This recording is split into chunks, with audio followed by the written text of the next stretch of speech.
বৈষ্ণবের চরণধূলি পড়তেও পারে, নাও পারে, যদি আপনার ভাগ্যে না থাকে। সবার ঘরে সাধুগুরু বৈষ্ণব আসে না বাবা। আপনি টাকা দিয়ে, অর্থ দিয়ে বৈষ্ণব আনতে পারবেন না, যদি আপনার ভাগ্যে না থাকে। কোনো না কোনো কারণে দেখবেন আপনার সেই শুভ কাজে বিঘ্ন ঘটবেই ঘটবে। আবারও এমনও সংসার আছে, এমনও ঘর আছে যেখানে নিমন্ত্রণ করা লাগে না, সাধুগুরু বৈষ্ণবরা নিজেরা পায়ে হেঁটে সেই ঘরে ঢুকে যায়নি।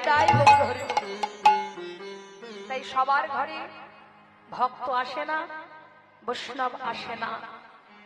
আপনার ঘরে যদি বৈষ্ণব আসে, আপনি জানবেন বহু জন্মের সুকৃতির ফলে আজ আপনার ঘরে বৈষ্ণব। তাই হারাই পণ্ডিত বলছে, জানো পদ্মা, অনেক ভাগের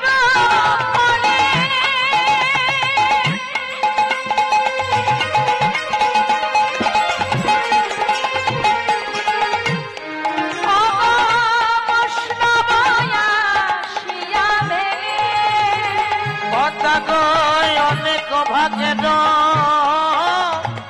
ফলে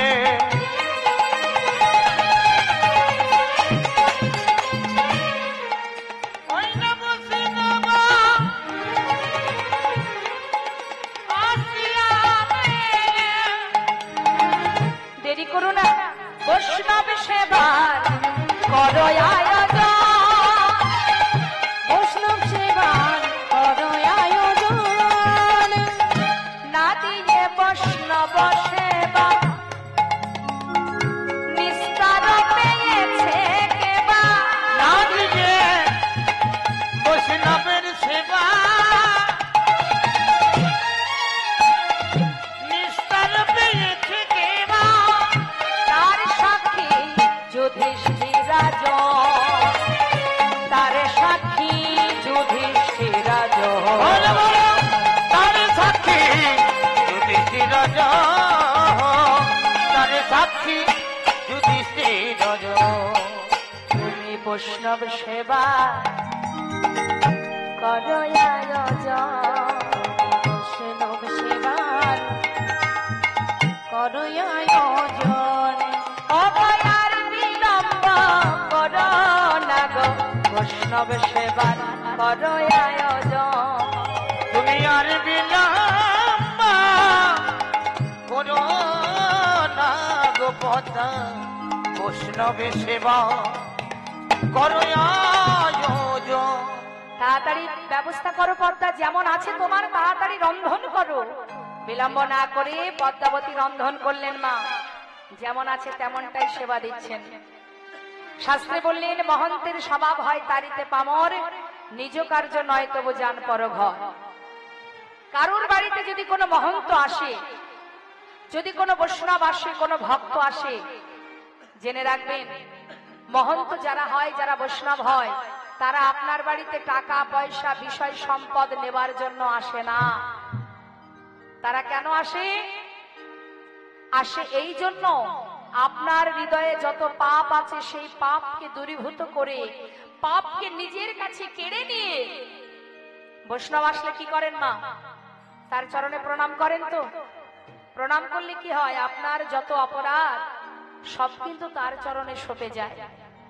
তাই সকল জীবের পাপকে নিজের করে নিয়ে, নিজের টেনে নিয়ে তার হৃদয়ে কৃষ্ণ প্রেম জাগিয়ে তোলেন। তাই গৌর হরি বল। পামর জীবকে উদ্ধার করা, পাষণ্ডকে কৃষ্ণ প্রেম দেওয়া, ভগবত চিন্তা করা, কৃষ্ণ নাম তার কর্ণমূলে দেওয়া, তাকে অন্ধকার থেকে আলোর পথে পাঠানো, এটাই হলো বৈষ্ণবের কাজ। তারা আপনার ধন ঐশ্বর্য নেবার জন্য আসে না। তাদের প্রতি, এই সবের প্রতি তাদের কোনো মোহ নেই। তাই তো শাস্ত্রে বললেন, মহন্তের স্বভাব হয় তারিতে পামর, পামরকে উদ্ধার করা, নিজ কার্য নয় তবু যান পরঘর। হরিবল হরিবল। তাই পদ্মাবতী দেরি না করে তাড়াতাড়ি করে রন্ধন করেছে, বৈষ্ণব সেবা দিয়েছে মা। সেবা দেবার পর বলছে, মা তোমরা সেবা করো না, সেবা করো। যেই বলেছে সেবা করো, পদ্মাবতী বলছে, সন্ন্যাসী বাবা তুমি একটু বিশ্রাম করো, আমার ছেলে নাম হলো তার কুবের। সেই যে সকালে গেছে মাঠে খেলা করতে, এখনো ফেরেনি। আমার কুবের ফিরে আসুক, আমরা তাকে নিয়ে আমরা তিনজনে একসাথে প্রসাদ পাবো। মায়ের মুখের কথা শেষ হতে না হতেই কুবের আমার সীতারাম সীতারাম সীতারাম গাইতে গাইতে ঘরে ঢুকছে। রাম সীতাপতি সুন্দর রাম, তুমি রাম সীতাপতি সুন্দর রাম, তুমি রাম রাম রাম সীতাপতি সুন্দর রাম। হে সীতাপতি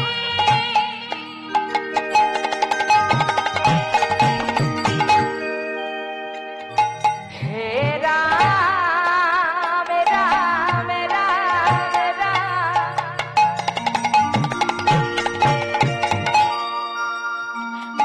তুমি সীতাপতি, তুমি রঘুকুল তিলকরা, তুমি রাম রাম তুমি রাম তুমি রাম তুমি রাম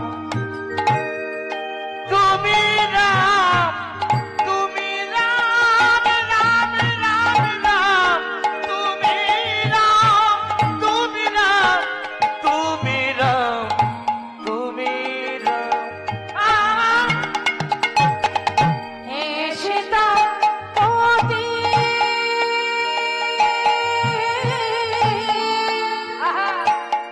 তুমি অগতির গতি, তুমি রঘুকুল তিলকরা, সীতাপতি হরি বল হরি বল হরি বল হরি বল। রাম রাম রাম রাম সীতাপতি সুন্দর রাম। তুমি রাম সীতাপতি সুন্দর রাম, তুমি রাম রাম রাম রাম সীতাপতি সীতাপতি। ঘরের মধ্যে অচেনা সন্ন্যাসীকে দেখে ছোট্ট 12 বছরের শিশু তো মা, গান বন্ধ হয়ে গেছে। এখন যেই গান বন্ধ হয়ে গেছে ছুটে গিয়ে মাকে জড়িয়ে ধরেছে। মা, উনি কে? হরে কৃষ্ণ। ঘুম আসছে? আসছে না? তাহলে কোথায় যাচ্ছেন? জুতোটা কোথায়? আমার ঠাকুমা জুতোটা হাতে নিয়েছে, আপনার জুতোটা কোথায় আছে? দেখবেন জুতো যেন হারায় না। কি ঘুম আসছে, বাড়ি যাচ্ছেন? আবার আসবেন? চিন্তা করছি কীর্তন আর শুনে দরকার নেই, কীর্তন শুনে আর কি হবে, বাড়িতে ঘুমালে শরীর ভালো থাকবে। জীবনে এমন একটা দিন আসবে মন চাইলে আর চোখ খুলতে পারবো না বাবা। ভেবে দেখুন 24 ঘন্টা একদিন, তা 24 ঘন্টার মধ্যে কয় ঘন্টা ঘুমাই আমরা? তার মধ্যে যতটুকু সময় চোখটা খুলে থাকি, সারাদিনে সংসারের কত জ্বালা যন্ত্রণা আমাদের ভোগ করতে হয়। তার মধ্যে মাত্র 2 ঘন্টা এসেছি 1 বছর পরে কীর্তন আস্বাদন করতে। সেখানে এসেও চিন্তা করছে না,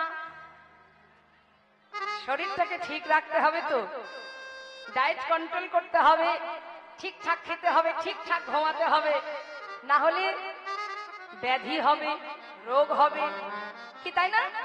আমরা ভাবি এই একবারে রান্না দ্বিতীয়বার খাওয়া যাবে না, বাসি খাবার খেলে ক্ষতি হবে, শরীর খারাপ করবে, কীর্তন শুনে লাভ কি? তার থেকে বাড়ি থেকে ঘুমালে অনেক শান্তি। হরিবল হরিবল নিতাই গৌর হরিবল। এই জন্যই তো আমাদের এমন দুরবস্থা। জেনে শুনে বিষ করেছিল পান, আমরা সব জানি কোনটা ঠিক কোনটা ভুল। ঘুমানোর জন্য বড় মনটা ছটফট করে। ভগবানের বেলায় নকুল দানা, আর আমাদের বেলায় চব্যচস্যলের চপিও সারাদিন, তাও গরম গরম, একবারে রান্না দ্বিতীয়বার খাওয়া যাবে না। কত শরীরের প্রতি যত্ন আমাদের, কিন্তু একবার ভেবে দেখেছেন কখনো? যতই যত্ন করো না কেন, সময় হলে চুলও পাকবে, দাঁতও পড়বে, চোখেও দেখবে না, কানেও শুনবে না, হাঁটতেও পারবে না, চলতেও পারবে না, কথাও বলতে পারবে না। একটু একটু করে সুন্দর দেহটার প্রতি এত যত্ন করছি আমরা। বয়সের সাথে সাথে কি হবে? চামড়াও গুটিয়ে যাবে, দশেন্দ্র ষড়রিপু শিথিল হয়ে যাবে বাবা। যতই দামি দামি ক্রিম মাখো না কেন, কারণ স্কিনটা গুটিয়ে যাবে, দেখতে ভাল লাগবে না। এখন থেকে পালিশ করছি, কিন্তু পালিশ করলে কি হবে? যদি একবার এই ঘরে ঘুণ ধরে যায়, দেয়ালে ঘুণ ধরলে ওপরে রং করলে ঘুণ থাকবে? দেয়ালে রং থাকবে? থাকবে না। ভিতরে যদি ঘুণ ধরে যায়, ওপরে রং করে কি হবে? ওই খসে খসে সব পড়ে যাবে। তাই গৌর হরিব। তাই বাড়িতে গিয়ে ঘুমিয়ে কাজ কি? কাজ আছে। ইচ্ছা করলে ভগবান যদি চায় একটু পরেও আমাকে নিয়ে নিতে পারে, জনমের মতো ঘুম পড়িয়ে দিতে পারে। তাই জেনে রাখবেন, আমাদের মানুষের জীবনের সব থেকে দুর্দিন কোনটা জানেন? আমাদের প্রত্যেকটা মানব জাতির দুর্দিন সেটাই, হরি কথা কৃষ্ণ কথা বিহীন যেদিন, সেই দিনই আমাদের মানব জাতির দুর্দিন। যেদিন আপনি কৃষ্ণ নাম শুনতে পাবেন না, সেই দিনের মতো দুর্দিন আর আমাদের জীবনে নেই। তাই সবকিছু ভুলে যান, একটা কথা মাথায় রাখবেন, যার হাত ধরে আজ আপনি সবকিছু পেয়েছেন, সে চাইলে কেড়ে নিতে পারে। এক জায়গায় গানে গিয়েছিলাম, মা, এক বয়স্ক মা আমাকে দেখতে এসেছেন। বলছে, বাবা তোমাকে দেখতে এলাম, কারণ আমি তো আর কীর্তনের আসরে যেতে পারবো না। আজ কেন পারবেন না? না, আমার বৌমা ছেলে যাবে। তা আমি বলছি, আপনার বৌমা ছেলে যাবে, তাতে আপনার কি? আপনি যাবেন না? বলছে, না। তাহলে বাড়িটাকে কে লক্ষ্য রাখবেন? তাই গৌর হরিব। ঘরটাকে লক্ষ্য করার জন্য বৃদ্ধ বুড়ি মাকে রেখে দিয়েছে, বুড়ো মাটাকে। তা আমি বললাম, আপনি যখন মারা যাবেন বৌমা আপনার সঙ্গে যাবে না? বৌমা যখন মারা যাবে আপনি বৌমার সঙ্গে যাবেন। যার কর্ম তাকেই করতে হয়। জেনে রাখবেন, কর্ম যেমন করবেন ফলটা তেমনই পাবেন। আমার করে মারামারি কাটাকাটি করলে তার মধ্যে জ্বালা ছাড়া আর কিচ্ছু পাবেন না। কিছুই আপনার তো নয়, তাহলে তার জন্য মারামারি হানাহানি করে লাভ কি?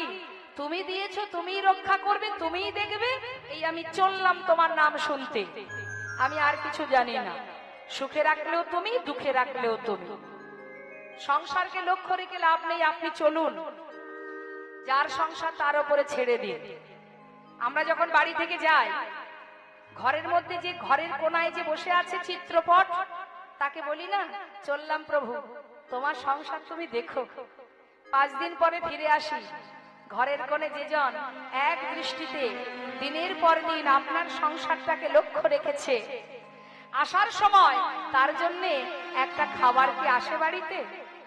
বাড়িতে যে কজন সদস্য আছে তার জন্য 5 জন হোক 10 জন হোক, তার জন্য 10টা রসগোল্লা আসে। কিন্তু 10টা রসগোল্লার টাকাটা যিনি যোগান দেন, যে ঘরের কোণে বসে তোমার সংসারকে রক্ষা করছে, তার জন্য একটা রসগোল্লা কিন্তু বাড়ি আসে না।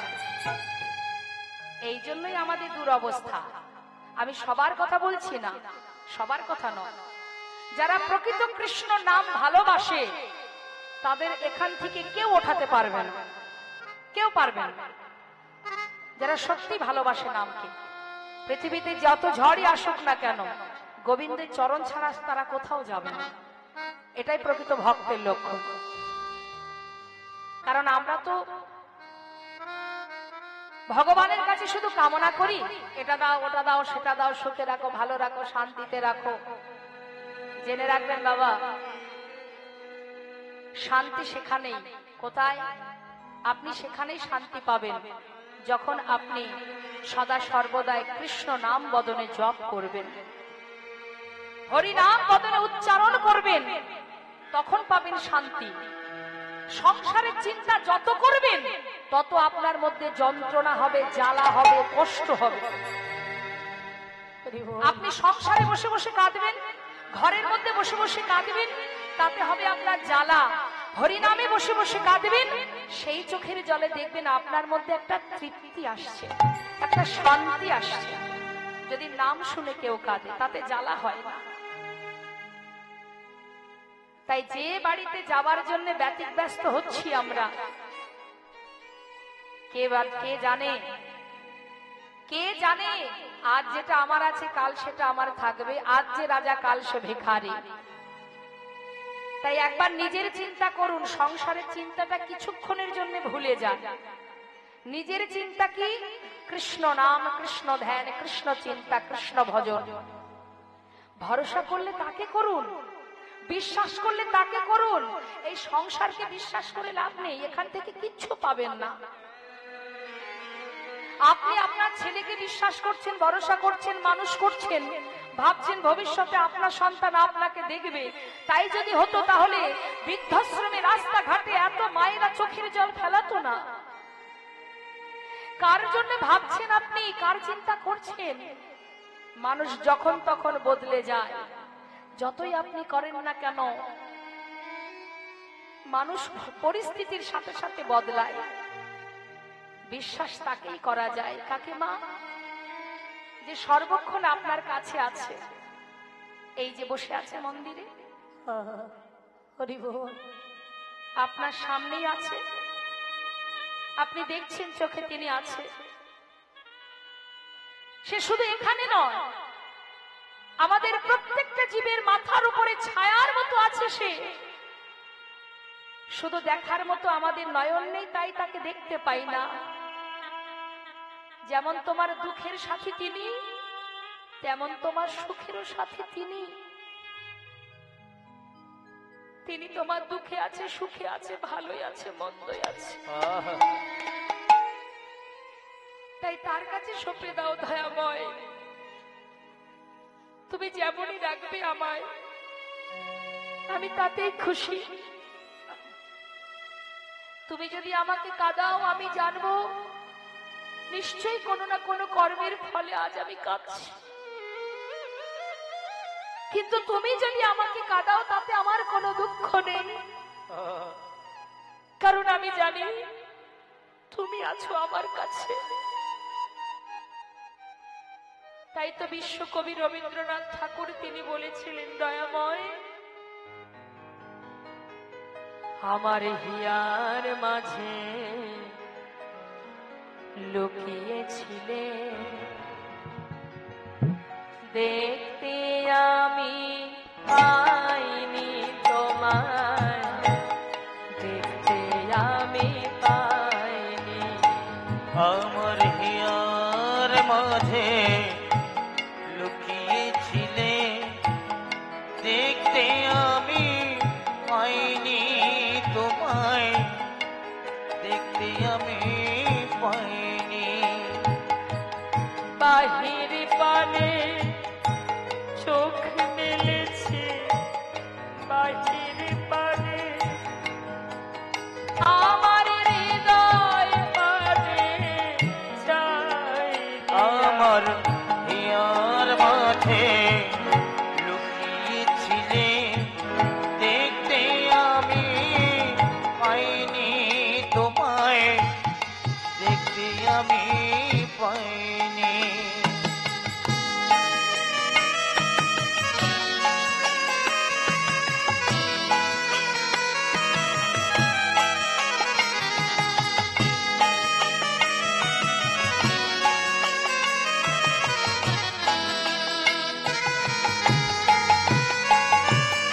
আমার সকল ভালোবাসা, সকল আঘাত, সকল আশা, আমার সকল ভালোবাসা, সকল আঘাত, সকল আশা। দয়াময়, তুমি আমার সকল আঘাতেও ছিলে, আমার ভালো লাগাতেও ছিলে, সমস্ত আশাতেও তুমি ছিলে, আমার কাছেই ছিলে, কিন্তু আমি তোমার কাছে যাইনি। আমার সকল ভালোবাসা, সকল আঘাত, সকল আশায় তুমি ছিলে, আমার কাছে তুমি ছিলে, আমি তোমার কাছে যাইনি। আমার হিয়ার মাঝে লুকিয়েছিলে, দেখতে আমি পাইনি তোমায়, দেখতে আমি পাইনি। আমার হিয়ার মাঝে লুকিয়েছিলে, দেখতে আমি পাইনি তোমায়, দেখতে আমি পাইনি। সকলের কাছে আমার নিবেদন, জীবনে যদি কখনো কাউকে ভরসা করেন, যদি বিশ্বাস করেন, কারোর কথা শুনে নয়, একমাত্র গোবিন্দকে ভরসা করুন, তাকে বিশ্বাস করুন, তার প্রতি নির্ভরশীল হন। আপনি যেমনই থাকবেন শুধু তাকে ভরসা করবেন, আর কাউকে নয়। দেখবেন তুমি যখন ভরসা করবে, সেও তোমার সুখে দুঃখে, তোমার সর্বক্ষণ তোমার দেখাশোনা, তোমার ভালো মন্দের দায়িত্ব তিনিই নিয়ে নেবেন। তাই গৌর হরি বল। তাই তোমার দায়িত্ব তাকে দিলে তবে সে দায়িত্ব নেবে। তুমি যদি তোমার দায়িত্ব তুমি নিজে নিয়ে নাও, তাহলে সে কিন্তু তোমার দায়িত্ব নেবে না। তাই তোমার দায়িত্ব তার ঘাড়ে চাপিয়ে দিতে হবে। তার একটা সুন্দর প্রমাণ দিই মা, শোনো। একজন রজক, মানে যারা কাপড় কাচে মা, এই রজক কিছু কাপড় কেচে পথের উপরে শুকাতে দিয়েছে। আর একজন সাধু বাবা জপের মালা হাতে নিয়ে তিনি জপ করতে করতে ওই রাস্তা দিয়ে যাচ্ছে। এখন পথে যেতে যেতে যেখানে কাপড় শুকাতে দিয়েছে হঠাৎ তার চোখে পড়েনি। সে জপ করতে করতে যেতে যেতে হঠাৎ সেই ধোয়া কাঁচা কাপড়ের উপরে পাটা পড়ে গেছে। আর যেই না পা পড়েছে, সঙ্গে সঙ্গে সেই যে রজক তিনি দেখতে পেয়েছেন। দেখতে পেয়ে রুখে এসেছে সেই সাধুর সামনে। রুখে এসে বলছে, এই সাধু, তুমি আমার কাপড়ে পা দিলে কেন? কাঁচা পরিষ্কার কাপড়ের উপরে পা দিয়ে মারিয়ে দিলে কেন? সাধু বলছে, আমার ভুল হয়ে গেছে, আমি দেখতে পাইনি। দেখো বাবা, আমার ভুল হয়ে গেছে, আমি ক্ষমা চাইছি। আমি বুঝতে পারিনি, আমি দেখতে পাইনি। আমি প্রভুর নাম করতে করতে যেতে হঠাৎ পাটা পড়ে গেছে, আমি ক্ষমা করে দাও। সে কোনো কথাই শুনছে না। একভাবে তার সামনে দাঁড়িয়ে একভাবে তাকে বকছে। বলো, কেন পা দিলে তুমি? কি জন্য পা দিলে? কেন দেখতে পাওনি? চোখ কোথায় ছিল তোমার? কেন তুমি পথের দিকে তাকিয়ে হাঁটোনি? তুমি জানো আমার কত বড় ক্ষতি করে দিলে, কেন তুমি এইভাবে কাপড়গুলো নষ্ট করলে? বলো। সে বারবার ক্ষমা চাচ্ছে মা, তথাপিও কিন্তু সে ধোপা শুনছে না, কিছুতেই শুনছে না। তখন সে কি করলো? এবার ওই সাধুকে মারবে বলে রাস্তা থেকে একটা লাঠি জোগাড় করেছে। যেই না লাঠি জোগাড় করেছে সাধুকে মারবে, এত করে ক্ষমা চাচ্ছে, তথাপিও কিন্তু সে শুনছে না। ধোপা সাধুকে মারার জন্য লাঠি জোগাড় করেছে। এদিকে করুণাময় প্রভু নারায়ণ তিনি সিংহাসন থেকে উঠে আসছে। যখন উঠে আসছে, মা লক্ষ্মী জিজ্ঞাসা করছে, তুমি কোথায় যাচ্ছ প্রভু? ভক্তকে রক্ষা করতে। ভক্তকে রক্ষা করতে? হ্যাঁ, দেখছো না আমার ভক্ত আমারই নাম জপ করছে, সে বারবার ধোপার কাছে হাত জোড় করে ক্ষমা চাইছে, কিছুতেই শুনছে না। তাই ভক্ত যদি আমার উপরে ভরসা করে, সে আমারই নাম জপ করছে, সে তো নিজে তাকে মারছে না। অর্থাৎ আমার নাম জপ করছে যখন, আমার ভক্তকে রক্ষা করার দায়িত্ব তো আমার। তাই এবার প্রভু নারায়ণ ছুটছে, আর এদিকে সেই ধোপা কিন্তু মারতে শুরু করেছে, বারবার মারছে। আর এদিকে প্রভু ছুটতে ছুটতে আসছে। যেই না কিছুটা বাকি, এমন সময় তিনি কি দেখলেন? প্রভু দেখলেন যে এত সময় কিন্তু সেই সাধু ভগবানের উপরে নির্ভরশীল হয়ে সে কিন্তু তার কোনো প্রতিবাদ করেনি। কিন্তু যেই না প্রভু দেখলেন যে সেই ধোপাকে মারার জন্য সেই সাধু রাস্তা থেকে একটা লাঠি তুলেছে, তুলে সেও এবার ধোপাকে মারতে শুরু করেছে।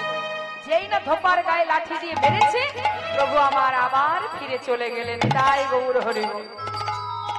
মা লক্ষ্মী জিজ্ঞাসা করলেন, চলে এলে যে, তোমার ভক্তকে রক্ষা করলে না? বলে, লক্ষ্মীকে যে দেখো, যে নিজের দায়িত্ব নিজে নিতে পারে, নিজের দায়িত্ব যে নিজেই নেয়, আমি আর সেখানে কি করতে যাব? কোন ভক্ত যদি আমার উপরে নির্ভরশীল হয়, তার দায়িত্ব তো আমারই থাকে তাকে রক্ষা করা। কিন্তু সে যখন আমার উপরে ভরসা করতে না পেরে লাঠি নিয়ে নিজেই তাকে আঘাত করতে শুরু করলো, তাহলে আমার আর কি বা দরকার নেই। তাই গৌর হরি বল, হরি বল। তাই মা, তার প্রতি ভরসা করুন, নির্ভরশীল হন, তবেই আপনাকে সে রক্ষা করবে প্রতি পদে পদে। হরি বল। আজ দেখুন, বাড়িতে যদি কোনো বৈষ্ণব আসে বা কোনো গুরুদেব আসে, আপনারা কি করেন? গুরুদেবকে একটা ঘর দেন থাকবার জন্য, আর কি করেন? আপনার যত জীবনে কষ্ট আছে সেগুলো গুরুদেবকে জানান তো? জানান না বাবা? কারোর যদি ব্যবসায় উন্নতি না হয়, গুরুদেব বাড়িতে এলেই আমাদের এটাই মনে হয় যে গুরুদেবের কাছে সব দুঃখ জানাবো, গুরুদেব আমার মাথায় একটা হাত দিয়ে আশীর্বাদ করলে আমার সব সুখ হয়ে যাবে। নিতাই গৌর হরি। এটা আমরা গুরুর কাছে আশা করি যে গুরুদেব যেন একবার মাথাটা ছুঁয়ে দেয়, আমাদের সমস্ত দুঃখ দূর হয়ে যায়। এটা ভুল আশা।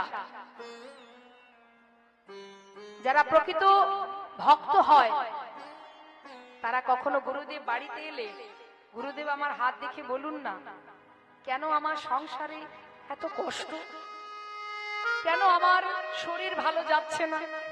গুরুদেব হাত দেখে বলুন তো, আমার ব্যবসায় কেন উন্নতি হচ্ছে না? আমরা বলি না, সব দুঃখ জানাই। গুরুদেব আশীর্বাদ করুন যেন একটা ভালো বৌমা পাই, আশীর্বাদ করুন গুরুদেব আমার বৌমার যেন একটা ভালো সুপুত্র হয়। এই হচ্ছে আমাদের চাওয়া পাওয়া। কিন্তু আজ যখন হারাই পণ্ডিতের ঘরে বৈষ্ণব এলো, আসবা মাত্রই বলে যাও প্রণাম করে এসো। ছোট্ট ছেলে 12 বছরের কুবের সন্ন্যাসীর চরণে গিয়ে যেই না প্রণাম করতে গেছে, সঙ্গে সঙ্গে সন্ন্যাসী নিজের চরণটা সরিয়ে নিলেন। কেন নিলেন মা? মনে মনে চিন্তা করছে, আহা, তোমাকে খোঁজার জন্য কত জায়গা ঘুরেছি, আর তুমি এই ভাঙা কুঠিরে লুকিয়ে আছো। কেউ জানুক বা না জানুক, তুমি তো জানো তুমিই বাকি আর আমি বাকি। নিজে নিজেকে কখনো কেউ প্রণাম করে? তাই চরণ সরিয়ে নিয়েছে। এদিকে মাকে ডেকে বলছে, মা, ছেলে ঘরে এলো, এবার যাও 3 জনের সেবা করো। সেবা হলো মা। সেবার পর সন্ন্যাসী ঠাকুরকে বললেন, সন্ন্যাসী বাবা, আজ যখন আপনি এসেছেন আমাদের ঘরে, আপনার মুখে সারা রাত আমরা কৃষ্ণ কথা শুনতে চাই। হরি বল, হরি বল।